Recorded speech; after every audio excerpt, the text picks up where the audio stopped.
Picture चालू करो बे। चलो भाई देखो अब मैं क्या करता हूँ। 4 राज्य आशुतोष जी आपको मैं लिख के दे रहा हूं, नोट कर लीजिएगा। हम लोग 2 तारीख को बैठेंगे। 4 राज्य, पश्चिम बंगाल, तमिलनाडु, आंध्रा, केरला और तेलंगाना। ये 5 राज्य आपको चौंकाने वाले नतीजे देंगे। अच्छा, और आप जो कह रहे हैं कि तमिलनाडु में गठबंधन भारी पड़ेगा, उसका जवाब तो हम लोग 4 तारीख को ही देंगे। बड़ा कहीं का।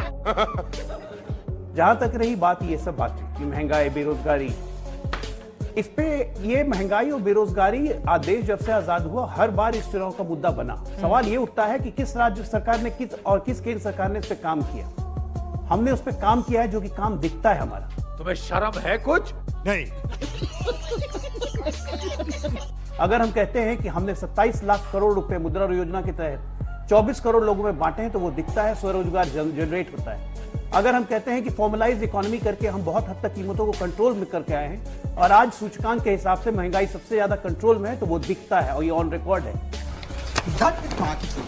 बेशर्मो शर्म करो शर्म। उसके बावजूद भी ये समस्या हम मानते हैं, उसके लिए हम काम भी कर रहे हैं। इसीलिए हमारा घोषणा पत्र आया जिसमें 1, 2, 3 करके हर मुद्दों को हमने एड्रेस करने की कोशिश की है। विपक्ष के घोषणा पत्र में क्या है, जरा एक तारीफ कर दीजिए घोषणा पत्र की। मैं नहीं बताऊंगा। क्या पर्सनल लॉ को स्ट्रेंथन करने से महंगाई, बेरोजगारी और इसका समाधान निकलेगा क्या? हमको नहीं पता। लवणे न भोजन।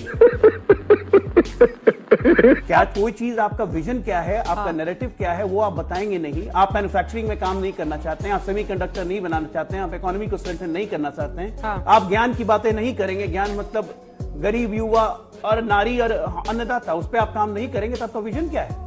हमने तो 10 साल काम किया, हमारा ट्रैक रिकॉर्ड है, हमारी लेगेसी है और इसी लेगेसी पे हम चुनाव में जा रहे हैं और जनता को हम बोलने जा रहे हैं कि अगले 5 वर्ष हमारा लक्ष्य है विकसित भारत की गारंटी का। अभी मजा आएगा ना भिड़ो। चलिए शुरू करते हैं। नहीं, मैं आलोक जी को अभी से मुबारकबाद दे देता हूं कि तमिलनाडु की 39 सीटें बीजेपी जीतेगी, केरल की 20 सीटें बीजेपी जीतेगी और आंध्र की सारी सीट बीजेपी जीते। एडवांस मुबारकबाद। 2 जून को हम आपको और मुबारकबाद देंगे। गजब बेइज्जती है। क्यों तंज कस रहे इतना ज्यादा? हाँ, मैं तंज बिल्कुल नहीं कस रहा हूँ। मैं तो कह रहा हूँ कि भाई आपको अगर तमिलनाडु पे कही गई मेरी बात बुरी लगी तो मैंने आपको कह दिया कि आपको सारी सीटें जीते।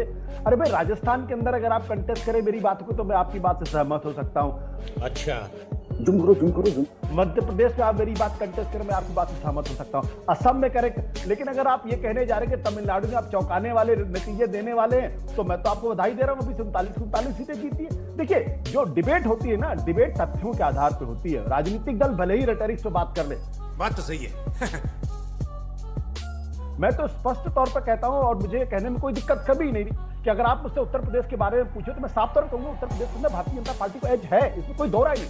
राजस्थान, मध्य प्रदेश, छत्तीसगढ़ में भारतीय जनता पार्टी को एज है। लेकिन जब मैं ये कहता हूं कि तमिलनाडु के अंदर आपकी स्थिति कमजोर नहीं बेहद कमजोर है, तब उसको तो कम से कम थोड़ी डिग्निटी के साथ स्वीकार कर लिया करें। हर चीज में तंज अगर समझेंगे तो कैसे काम चलेगा?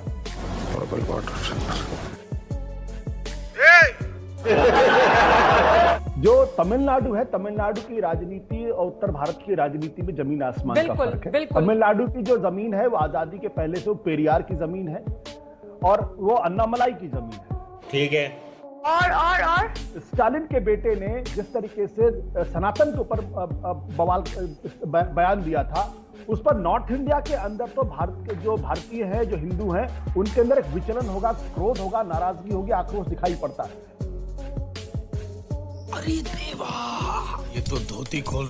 लेकिन वो तमिलनाडु के अंदर क्रोध क्यों नहीं दिखाई पड़ता, मैं जानना चाहता हूं। अगर सनातन को लेकर अगर उत्तर भारत के अंदर इतना विचलन है तो तमिलनाडु के अंदर विचलन होना चाहिए ना। वहां उनकी सरकार के खिलाफ लोग खड़े होने चाहिए, उनकी सरकार के खिलाफ विद्रोह होना चाहिए। वो तो मैं कहीं देखता नहीं हूं।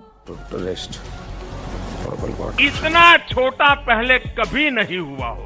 यही नहीं, अभी और सुनिए। जब नहीं देखता हूं तो इसका मतलब यह है कि सनातन का मुद्दा उत्तर भारत के लिए बड़ा है, सनातन का मुद्दा दक्षिण भारत तमिलनाडु में उतना बड़ा नहीं है, क्योंकि वहां की जमीन बिल्कुल अलग तरीके की जमीन है। मैं तो तब मानूंगा जब आप वहां 39 सीटों पर एक मेजर कंटेंडर के तौर पर उभरे। आज की तारीख में बीजेपी एक फ्रिंज प्लेयर है तमिलनाडु के अंदर, इससे ज्यादा कुछ नहीं वहां पे। देखा आपने लापरवाही का नतीजा है।